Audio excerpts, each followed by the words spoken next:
Welcome, everybody. I am very excited to be joined today by Stephanie Leue. She is the Chief Product Officer at Doodle, and we are going to dive into her story about how her team navigated some tricky roles and responsibilities and came out the other side in a much better place. Stephanie, I'm excited to have you here. Yeah, thanks for inviting me to your podcast. I'm excited as well. Excellent. Let's start with, tell me just a little bit about your role in your company. Absolutely. Most people I speak to actually know Doodle. They used it in university or they're still using it. Like, we're a scheduling company, so we make finding mutual availability between groups of people fairly easy. And we're a 14 years old company that started off as an ads business, and we're transitioning into a SaaS business. And I'm now Chief Product Officer for almost 19 months. And I started at Doodle 2 years ago as Director Product for the scheduling domain and got promoted quite quickly into a CPO role. And since then have the luck to work with a really ambitious team. Excellent. Congratulations. Tell me a little bit about your team structure, kind of how many teams, who's on it, who reports to you?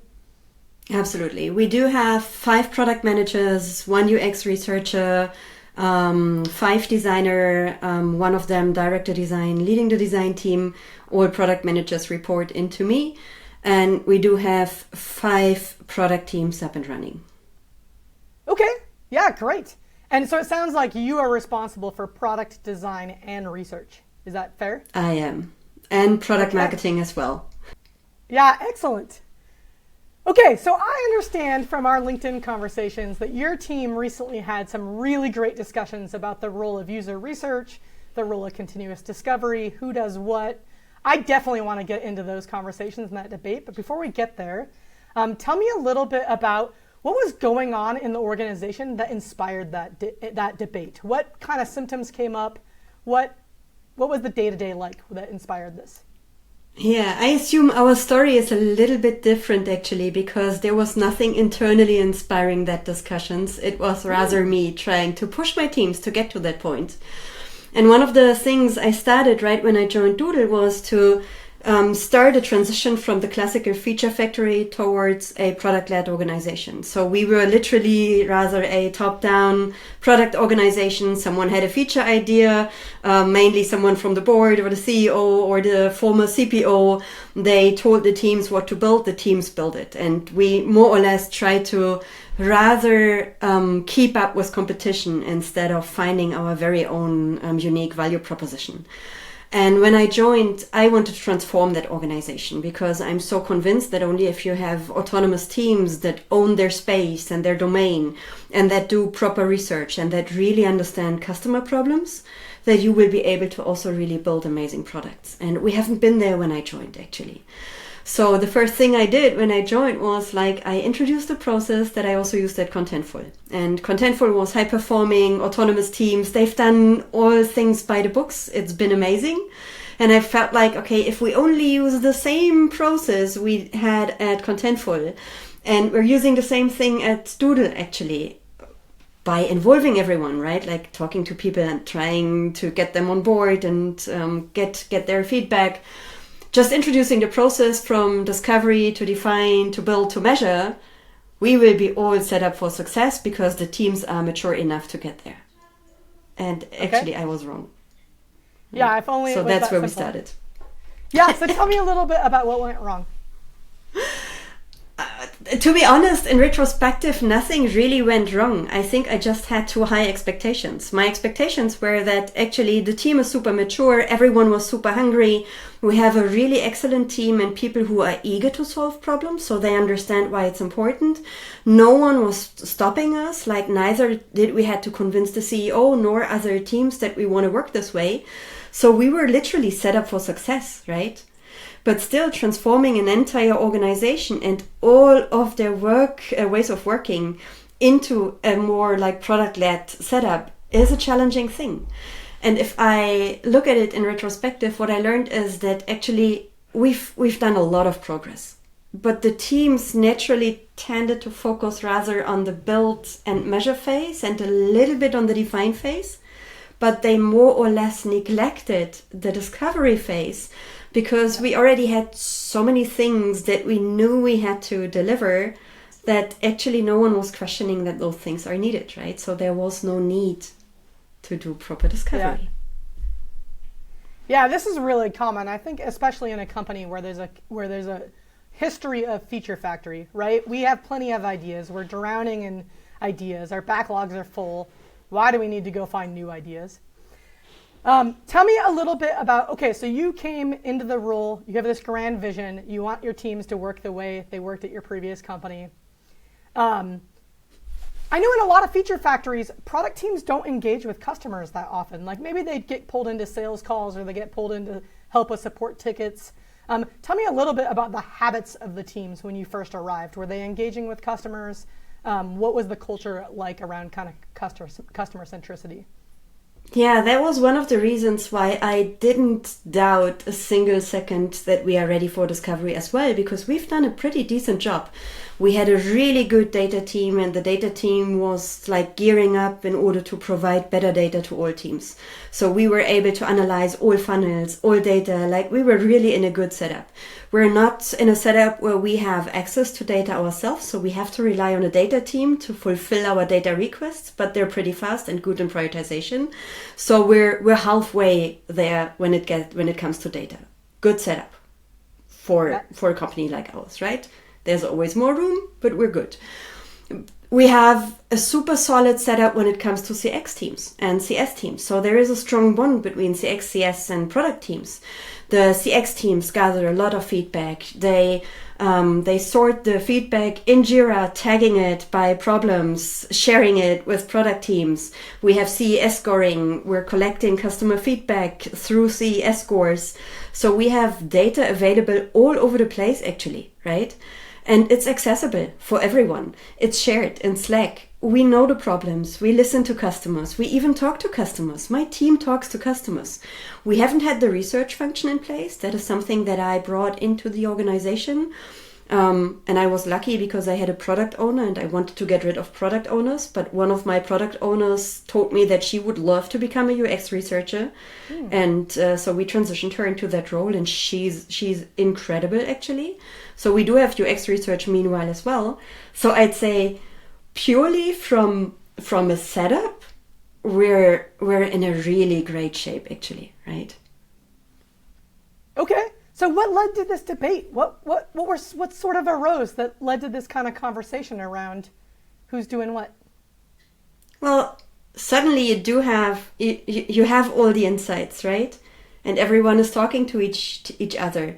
Everyone is looking at customer feedback. Everyone is talking to customers, looking into data.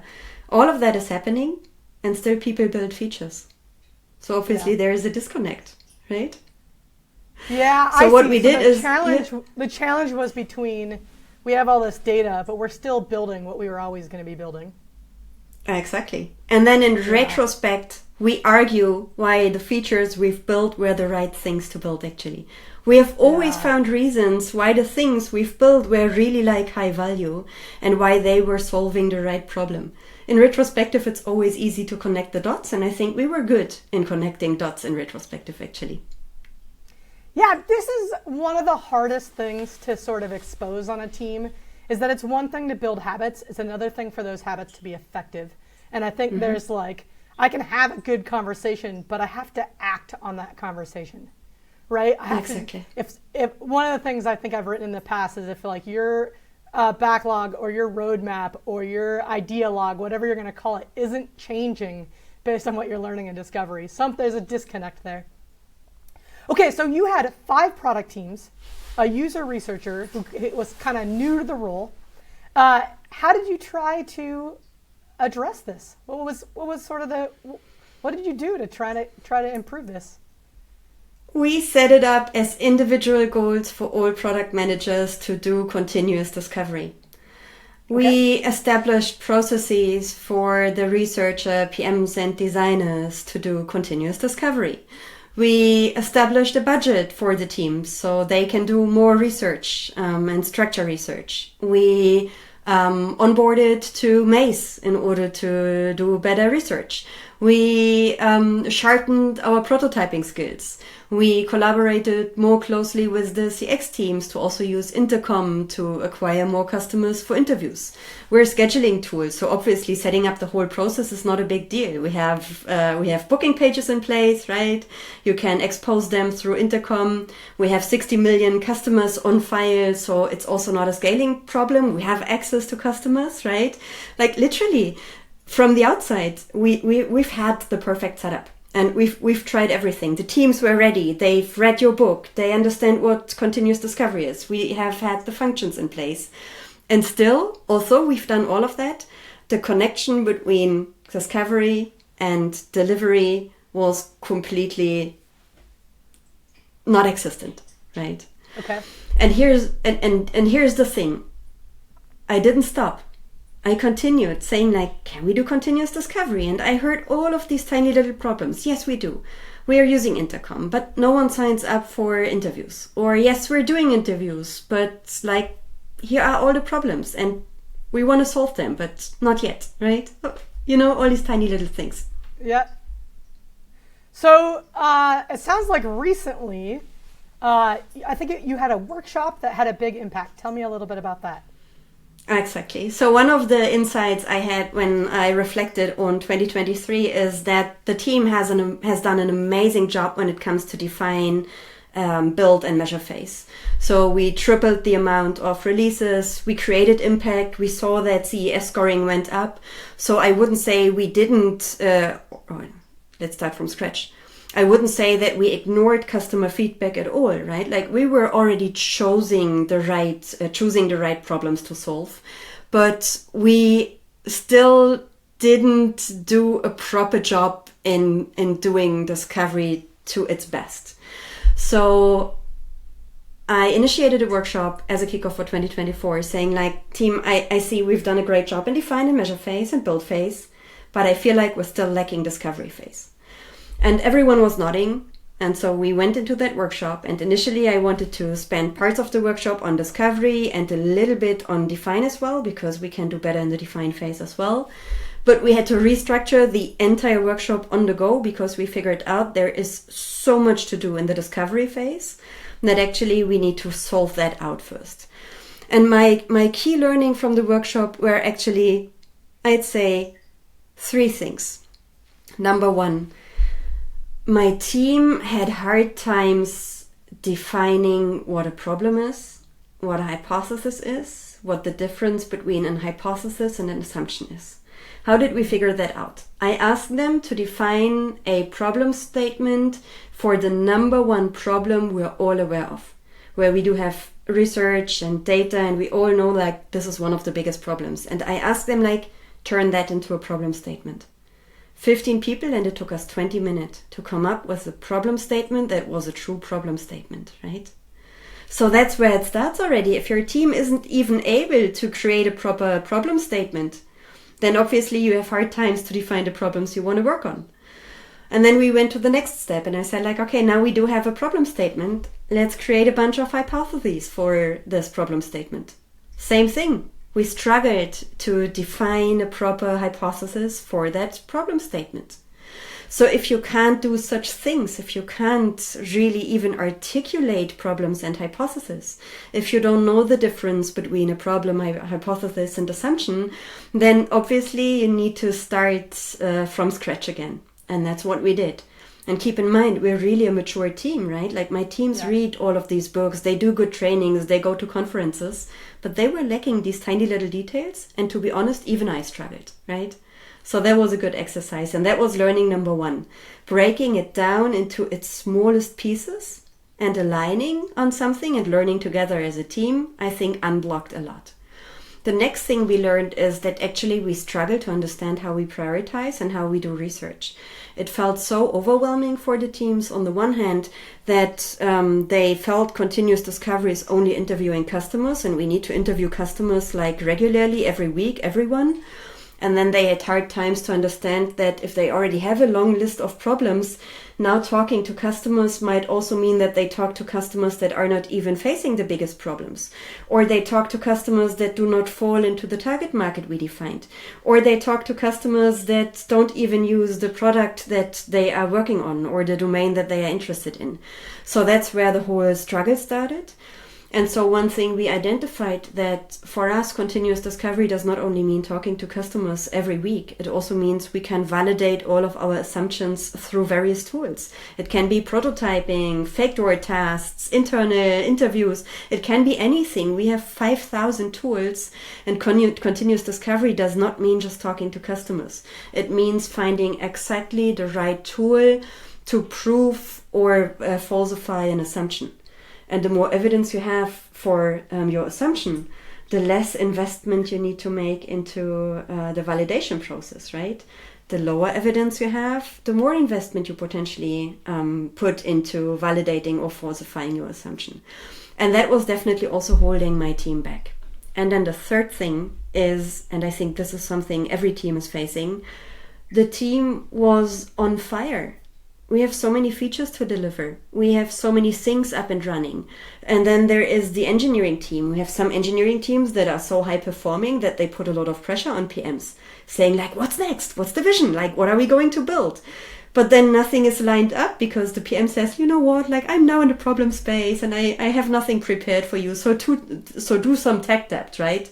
And then I come in and say like, are you crazy? We can't waste engineering times now for 6 weeks on tech debt. Can't we keep them somehow busy with something?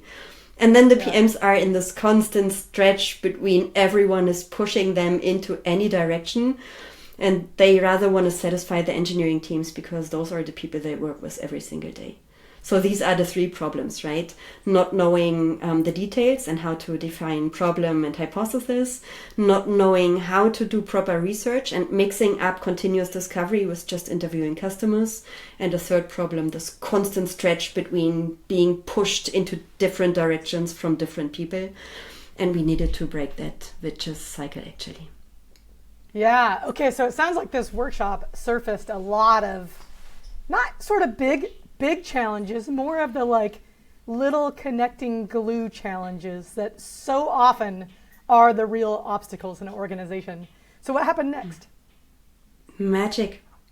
Literally magic. I've just sent kudos to my team. The next day, the workshop was running for 1.5 days. The next day, I went back to Zurich. My team stayed in Berlin. We're distributed teams across different countries. They stayed in Berlin in the office. Each team met for their domain with the PM, the researcher, and the designer. And they just mapped the entire problem space because we've never done that. They had ideas of the problems to solve. They have all the research and data at hand, but they were never really sitting down in order to map their individual problem space. So they took the time, and I think they were super surprised that it didn't take any longer than 2 to 3 hours to map the entire problem space because everything was there, right? And since then, each team on each domain is just continuously meeting. So there's not a single day where they didn't talk about the problem space, didn't talk about evidence, didn't talk about hypothesis. And I would say, since the workshop was only 2 weeks ago, we're in a like really magic space right now where we have a very solid mapped out problem space. We have a very nice research matrix that helps us to understand like which research method is the right method for which kind of hypothesis. And I feel like designers and PMs bonded so strongly in the past 2 weeks like never before. And I feel like it's a complete transition from everyone in my organization, and like it's just magic. Yeah, that's so great to hear. What it sounds like to me is that and this makes a lot of sense in an organization kind of rooted in the solution level, is that your team just made a big jump from focusing on solutions to really starting with problems or opportunities and really understanding what that means and what that looks like. And I think that always raises the level of conversation and makes it a lot easier to collaborate because there's sort of less opinions in that problem opportunity space. It's much more about the customer and not about how I think the solution should be versus how you think the solution should be. I know one of the things that you shared with me privately was one thing that came out of these conversations was you have one researcher and 5 teams. And one thing that came out of this was just looking at how do they work together, who's doing what. Do you want to share a little bit about where you landed there? Yeah, absolutely. I wouldn't say we do have a full answer to that question yet, but there was some really, really interesting insights. And one aha moment for me personally was the moment when APM explained the designers how much prep work they are actually doing that seemed to be hidden to designers. So designers felt a little bit like the PMs are the kings and queens in the room and they are always the decision makers.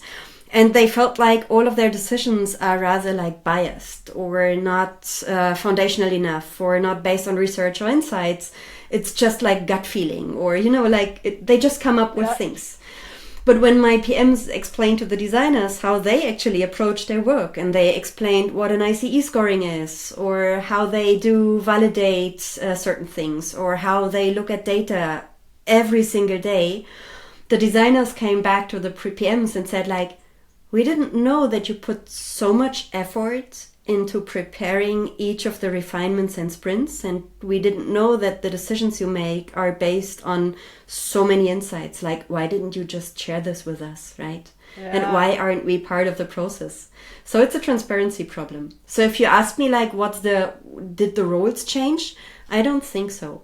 They have the same roles. It's just like the level of transparency increases on the PM side, which gives the designers, researchers, and hopefully also engineers more confidence that the decisions we make are better. And I'd also say that because there's more transparency, now everyone in the room has a say because they obviously have found common ground. And that's really cool. Yeah, it sounds like a giant step in the right direction from a product trio collaboration standpoint. That's really great. So you have 5 squads of product managers, designers, and engineers. Is that right? That's right. But you only have 1 researcher. Tell me a little bit about you now have each of your squads has a problem space. They've got full backlogs just like everybody on the planet. What is that? How is that researcher working with your teams?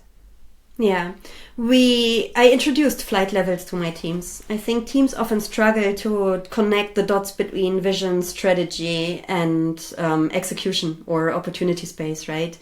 And since you only have 1 researcher, that researcher is always stretched between foundational research and strategic research and day-to-day research, right? Introducing the flight levels helped my teams to understand where they are actually operating. And I always feel like each flight level also needs a different kind of research and a different kind of treatment, right? So I now have my UX researcher focusing rather on the problem space with the teams. So what she does in the next couple of weeks is actually helping all teams to define the problem space. And the teams are mature. They know how to define the problem space. So what she does is she joins a couple of workshops. She shares her insights again. She does some course correction here and there. She created a matrix of tools that we all can use as a team. And then there are some tools where we really need her, right? For unbiased customer interviews, for example. That's something where my PMs are not super trained right now. My designers are trained a little bit and they are getting better. Some are better than others. So she is rather kind of a coach. And sometimes she's executing things herself, but mainly she's coaching the teams to do interviews themselves as well. And for more foundational research, for example, we've done jobs to be done research early last year. She's the one doing this foundational research all by herself, and she pulls in the PMs and designers she needs for certain sessions actually. And by differentiating all of these different flight levels and defining where everyone feels confident to do research themselves, guided or unguided, we definitely also empower everyone in the organization to do better research themselves, but it's all orchestrated by my UX researcher because she's just amazing. She's like 4 people, really. She's mind-blowing. That's great. I know on LinkedIn you shared a visual of these flight levels. Do you want to just walk through them? We'll link to that for sure, but do you want to just walk through them Like what are the, I think you had 3 different levels, and then talk a little bit about your product teams are working at one level, your researcher is working at the other levels. Exactly. So what we've done is we're using the decision stack from Martin Ericsson. Fairly simple, I think. We see similar setups also in other tools. The vision is flight level 1 for me. It is the most aspirational part of my entire product setup, right? It's very fluffy, it's blurry, it's very future oriented. We never know if it will come true or not. And it is hard to do true research for a product vision. So what we have done is we've done a jobs to be done research, which now influences all of the 3 flight levels, the opportunity level, the strategic level, but also the visionary level. We've done the classical target market research, right, which is important for vision as well. We've built a prototype based on insights from the jobs to be done research and all the problems we are aware of. We've came up with some ideas of how the future of Doodle will look like. So we created some prototypes. We turned these into a vision prototype, a very nice video. So there is some foundational research that I did with one of the designers and based on the foundational research that we have done in the past couple of months, actually.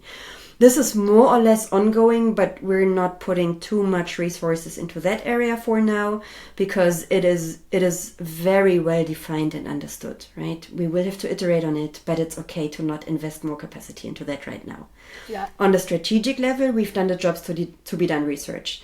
And this has been a crazy change for the entire team because that gave us so much focus. And we still refer back to the main 3 jobs to be done that we identified during this research, that I would say this is a good foundation for the strategic level. Nevertheless, my PMs for their domains also need to define strategies. So in order to connect the vision to their opportunity space. Yeah. This is something where we're not super good at right now. Like we have some ideas, but we're lacking some tools and we're lacking capacity in order to do proper evaluation of the longer term strategy for each of the domains. This is something we need to fix in the next couple of months for sure. So we decided to, for now, first focus purely on the problem space.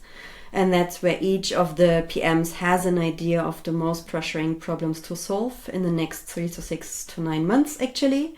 And this is where they do collaborative research with the designer and the PM, and they are guided and coached by the UX researcher. Okay, so it sounds like your 3 levels. The highest level is product vision. The second one is product strategy. The third one is kind of the opportunity space that each team is responsible for. Exactly. So your trios, or at least the product managers and the designers, are responsible for the research at the opportunity space level, but they get guidance from your researcher. And then is the intent that the researcher will also focus on more strategic, the product strategy research. And I know you mentioned your more senior PMs also contribute at that level as well. So there's sort of this gradations of, there's sort of the day-to-day work in the opportunity space, there's sort of the longer horizon work in the strategy space, and maybe eventually all of that will feed back into an evolving vision over time. Yeah, exactly. And in my experience, you can't focus your teams on all 3 levels at the same time, right? Like mapping the opportunity space takes time and it slows down things. And that is something we need to embrace and where we also need to give room to the teams. And I feel like putting now pressure into the teams and saying like, don't only map the problem space, but also fix the strategy part and like contribute to the bigger picture. That's not necessary. The bigger picture is good. It's well done. It's well researched. It's really guiding the teams already good enough. We have a high level idea for all of the strategic pieces. We know where we want to go high level. So it's fine to for now focus on a problem space. But at the same time, I feel like all domain owners or teams also know that they can evolve and grow into a more strategic role, which is nice because it gives them an idea of where their role will evolve into as well. Yeah, I think you're also hitting on something that I think is a key role for researchers, which is if you have 5 teams that each have their own problem space, there's sort of this research that cuts across all of them, right? Which I think starts to feed back into that strategy level, which is what's the arc across all of these? What are the trends? Where are we going? What direction should we be heading across all of these, that I think is really hard for an individual product team to do because they're so focused on their backlog, versus somebody who has the research skills and the time horizon to kind of look at, okay, it's great that we're getting good at this opportunity level. How are you pushing up into this strategy level? Yeah, and I'm also wondering if you can really find a hard line between opportunity space, vision, strategy, because a problem, like let me name one, right? Like one of the jobs to be done in our case, for example, is that our customers want to build their own brand. This is something that influences my vision, right? Like I do have an idea of how a Doodle can support our users to build their own brand. But that's also today's problem. So we can do things in that problem space already as of today. But if my teams have the bigger picture in mind, they also understand how they can solve this problem with the future state in mind potentially. So you're anyways always connecting the dots between the bigger vision, the strategy, and your day-to-day work if there is a clear enough and well-argued vision in place. Yeah, 100% agree. I think it's so easy to think about it as it trickles top down, vision, strategy, opportunities. But I think what a lot of teams miss is it also trickles back up. And there's this concept in the sort of academic strategy world of emergent strategy, right? All those decisions we're making at the individual team level start to influence the strategy and the vision, as they should, right? Because that's what we're learning directly from our customers. Exactly. Yeah, absolutely agree. That's fantastic. Stephanie, I really appreciate you taking the time to share your story. Is there anything else that you would like to share before we wrap up? I just want to encourage everyone to give time to their teams to really map the problem space, because I'm convinced once you've done the hard work, you will become faster and faster and faster, and you will train your muscle, right? And this is like so important. And at the same time, in my role, to be honest, it's super hard. Telling my teams that it is okay to keep the engineering teams busy for like the next 3, 4, 5 weeks so they can take time to map the problem space is a decision that breaks my heart, because I have to argue why we're potentially not releasing the biggest impactful things in the next 3 to 4 to 5 weeks, right? And finding this fine balance between like when is the right time to give the teams enough freedom to do so, and at the same time embracing that it will take a lot of time in the very early beginning, but become much easier over time. This is something that is not super easy in my position, but something I would encourage every product leader to do. Yeah, I second that for sure. It also sounds like you did a really amazing job of creating an environment where your team was comfortable sharing those little teeny tiny obstacles or blockers. And that's amazing. I know it's really hard in a leadership role to get a team to surface those concerns. So kudos to you. I know that's not an easy process. Yeah, I think I sent these kudos right away to my team, because they are just super cool and eager to really always learn and improve.